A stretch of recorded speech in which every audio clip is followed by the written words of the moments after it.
to a doctor or to a scientist who was involved in this, did you know or should you have known that these vaccines could be related to reductions in fertility? And a answer could be, well, yes. The Chinese had published papers before COVID showing that lipid nanoparticles go to the reproductive organs selectively, in high concentrations, lipid nanoparticles. At the beginning of the pandemic, the Japanese asked Pfizer, they said, where do these particles go in the body? Pfizer said, well, we don't know. Japanese said, do a study. And Pfizer did a study in animals where they gave the lipid nanoparticles, not with no messenger RNA on it, and they hyperconcentrated in the mammalian ovary. So they either knew or they should have known that these were going to end up in reproductive organs. Let's take heart damage. Ralph Barrick at the University of North Carolina, Chapel Hill, showed with beta coronaviruses, you give enough of the virus in the right model, it causes heart damage. 1992. They either knew or they should have known. During the first year of the pandemic with COVID, the military had a myocarditis screening program. The NCAA Big Ten League, multiple organizations had myocarditis screening programs. They knew coronaviruses could cause myocarditis. The spike protein on the virus causes myocarditis. When we give the vaccines, we put the body into hyperdrive, producing the spike protein, which causes myocarditis. And within 6 months of the vaccine program, our FDA comes out with the CDC and says the vaccines cause myocarditis or heart damage. So this falls into this category of, yes, you knew or you should have known, and now you agree to it. I mean, this will not be controversial. Death rates are up, fertility rates are down. Net population effect is going to be reduction. Heart damage, proven beyond a shadow of a doubt. Blood clots you started out with, proven beyond a shadow of a doubt. Forms of neurologic injury and immunologic injury. That's the scope of what's been accomplished with this vaccine program. I would make the observation as a doctor, as an epidemiologist, I study the distribution and determinants of disease, that this is a worldwide debacle. It is a health debacle.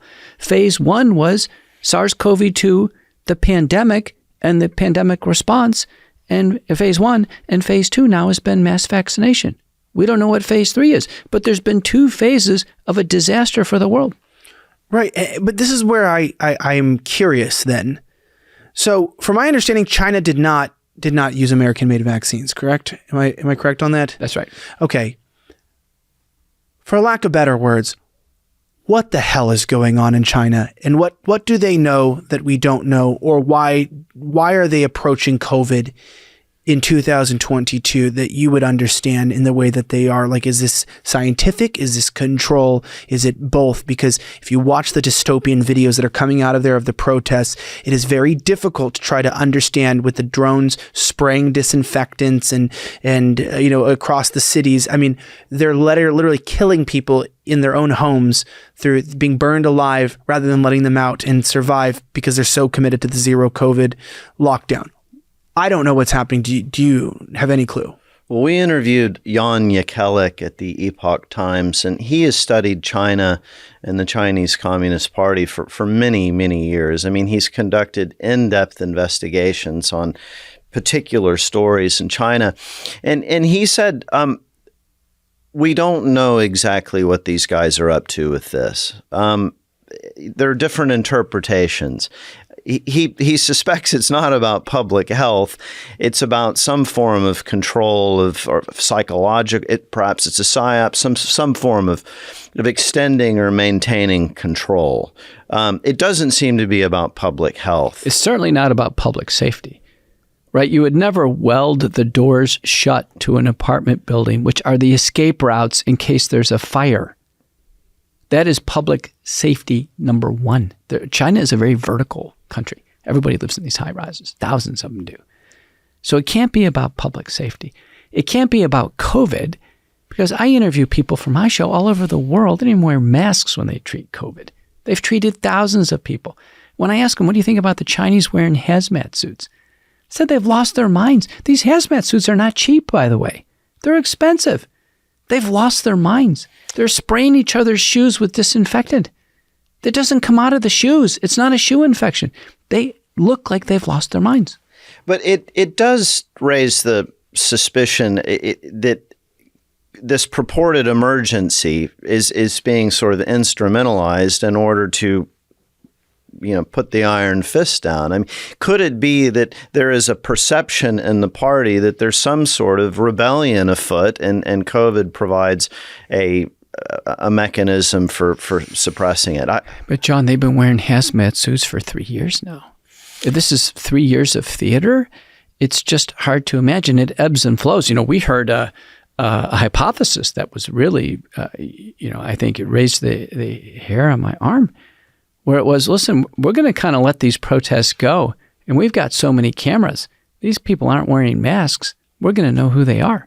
We're going to let this go on for a while and build up our database of dissidents, and then we're going to crush them. Then make her. Well, I mean, I heard the hypothesis that there was a perceived. It's a coastal city. It has a long history of cosmopolitanism. Shanghai. That there was some nascent rebellion that was detected in Shanghai, and so the thought was, we'll use COVID, or the purported threat of COVID, as a sort of pretense for going in and conducting basically a terrorist campaign. Yeah, but before COVID, I was over there 5 times. Before COVID, they would have what's called corruption sweeps. And they could just, for any reason, sweep through a company, sweep through a school, sweep through government offices, have a corruption sweep, grab who they wanted to, and just do what they wanted to. Yeah. They built Terminal 1 in Beijing, which is the largest glass structure in the world, by taking a massive chunk of that city by eminent domain. Said, get out of here. We're taking it to build So this idea of they wouldn't need to wear hazmat suits and go through all this theater in order to achieve some goal. There's just a far more efficient, direct, usual way that they snuff things out, John. Well, so in other words, it's mysterious. I think it's a confluence of things. The hypothesis I'm starting to form is there's some type of infectious thought pattern that's spreading from person to person, and they're not thinking straight. I see it in my clinical practice. I see it among doctors. I see it in all walks of life. There's a distorted thought pattern. And people have written about it. Matthias Desmet has written The Psychology of Totalitarianism, how there is an infectious groupthink that spreads from person to person, and it leads to, it has common elements to it. And some of the outputs of it are some of the most bizarre sets of behaviors. I'm a frequent contributor on Fox News, so I go on, and Laura Ingraham the producers love to put these montages and have me comment. And they'll show people in Olympic swimming pools wearing masks. They'll show, just the most ridiculous things. John is featured this guy paddleboarding out in the middle of the bay, and a Coast Guard comes up to him and arrests the guy for not having a mask in the middle of the bay. They've shown little kids playing violins in these little plastic cocoons, and these types of things in the setting of COVID. It appears as if people have lost their minds. And the Chinese wearing hazmat suits and bolting the doors shut and welding them shut and spraying each other's shoes. The only explanation is they've lost their minds. They have perfect control over their society. They have every tool at their disposal. In fact, by locking people in the buildings, they will create disorder and they will create unrest that they previously didn't have. It's actually counterproductive.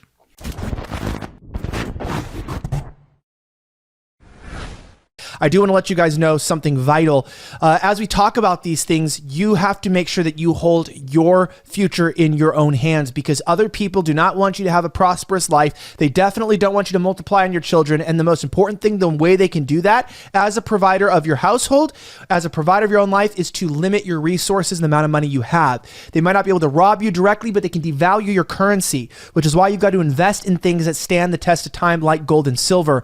My friends at Goldco have an amazing offer for you. If you call 855-242-4758, that's 855-242-4758, or click the link in the description right now, you can find out how to get up to $10,000 of free silver today. Now, you guys got to understand that, crypto's been trading sideways. The dollar's been losing a lot of its value. The stock market lost over $1 trillion of its value. And you never know what's actually happening. But over the last several decades, even with small fluctuations year to year, gold and silver has kept its value year on end and has raised 1,000, 2,000% respectively over the last few decades, which is amazing. Get something that is actually physical, get something that you can keep, something that you can invest in that's not going to disappear like a ledger and just go away like in the 2008 crisis. Take your money right now and invest it into gold and silver with my friends at Gold Cove. A special offer for you SOBs. Call 855-242-4758. And remember, I just wanted to bring this up to you guys. They helped make the show, the movie possible as well, and they help back a lot of this stuff, and they make this show possible. So if you've really been thinking, how do I invest? How do I support what's going on? Make sure that you take some of what you have for your retirement, your savings, invest them in Goldco today.